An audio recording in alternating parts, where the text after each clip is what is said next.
আসসালামু আলাইকুম, কেমন আছেন সবাই? জাপানের সাইতামা থেকে সবাইকে শুভেচ্ছা জানাচ্ছি। আজকে আপনাদেরকে জাপানের গ্রামীণ পরিবেশটা একটু ঘুরে দেখাবো বলে এই ভিডিওটা করছি। তো প্রথমে আমার পেছনে, এই যে পেছনে দেখতে পাচ্ছেন, এগুলো হচ্ছে কৃষি জমি। কৃষি জমি হলেও এগুলো হচ্ছে সাধারণত যারা শখের বশে শুধুমাত্র ফ্যামিলির জন্য কৃষিকাজ করেন, তাদের জন্য এই জমিগুলো বরাদ্দ। এই যে যদি এদিকটা থেকে দেখাই, এই যে ছোট ছোট খণ্ড খণ্ড করা জমিগুলোতে জাপানের যারা শৌখিন কৃষক আছে, যারা অবসর সময়ে শুধুমাত্র ফ্যামিলির জন্য গ্রো করতে পছন্দ করে, তাদের জন্য এই জমিগুলো। এখানে যেটা দেখতে পাচ্ছেন এগুলো হচ্ছে পেঁয়াজ, ওপাশে পেঁয়াজের চাষ করা হয়েছে। এদিকটাতে এই যে লম্বা লম্বা যে গাছগুলো দেখা যাচ্ছে, এগুলো হচ্ছে রসুনের গাছ, রসুন। আর এর পাশেরটাও কিন্তু পেঁয়াজ। তো এখানে ছোট ছোট খণ্ড, যেমন এখান থেকে শুরু করে এই পেঁয়াজ গাছ, বড় পেঁয়াজ গাছগুলো যেখানে শেষ হয়েছে, এটা একটা খণ্ড, এটা হয়তো একজন চাষ করছেন। এরকম ছোট ছোট খণ্ড খণ্ড করে অনেকেই এখানে চাষ করেন। তো একটু আগে যেহেতু বৃষ্টি হয়ে গেছে, বৃষ্টি স্নাত জমিগুলো এখন আপনাদেরকে দেখাচ্ছি, খুবই চমৎকার লাগছে। এই যে এখানে একটা ছোট্ট করে একতলা বাড়ি আছে, এর পাশে এগুলো সবগুলোই কিন্তু এরকম কৃষি জমি। তো আমি যেই কৃষি জমিটা করি, আমি যেই জমিটাকে চাষ করি, সেটাও আপনাদেরকে একটু করে দেখাবো। তার আগে এই পাশটা একটু দেখাই। এখান থেকে আর কি ভালো করে বোঝা যায় যে এক একটা জমির পরিমাণ কতটুকু।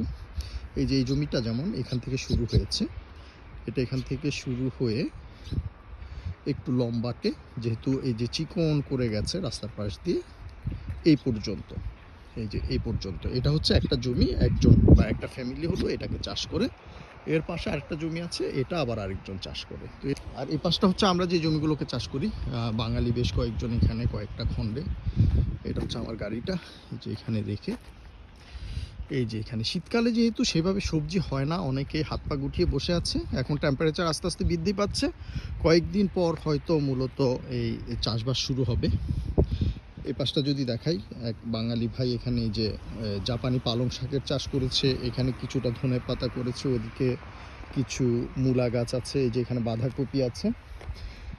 আর এটা হচ্ছে আমার জমিটা, এই জমিটা আমরা চাষ করি। এখানে আমি রসুনের চাষ করেছি, এই যে ছোট ছোট ছোট ছোট রসুন, এই যে রসুন গাছগুলো দেখা যাচ্ছে। আর এখানে মূলা গাছের বীজ বুনেছিলাম, সবগুলো হয়নি, যে কটা হয়েছে এগুলো বড় হলে হয়ে যাবে। এই হচ্ছে বর্তমান অবস্থা। আর এর সামনে যে অংশটা, এটাতে আমরা আলু রোপণ করেছি কয়েকদিন আগে। ওপাশে ব্রকলি এবং ফুলকপি করেছিলাম, সেগুলো ভালো হচ্ছে না দেখে সেখানেও আলু লাগিয়ে দিয়েছি। আর এরপরে যেই খণ্ডটা আছে, এই যে এই খণ্ডটাতে হলো আলুর চাষ করেছি অর্ধেকের মধ্যে, আর ওই পাশটাতে পেঁয়াজ। এই যে আমরা যেহেতু একটু লেটে করেছি, এই যে পেঁয়াজ গাছগুলো এখনও সেভাবে বড় হয়নি। এটা হচ্ছে পেঁয়াজ। আর এই দুইটা ছোট ছোট খণ্ড আছে এখানে, এই দুইটাতেও পেঁয়াজ লাগিয়েছি। আপনারা দেখতে পাচ্ছেন কি না, এই যে পেঁয়াজের গাছগুলো বড় হচ্ছে আস্তে আস্তে। তো এই হচ্ছে অবস্থা। এখানে বেশ কয়েকটা 17টার মতো জমি আছে, মানে 17টা প্লট।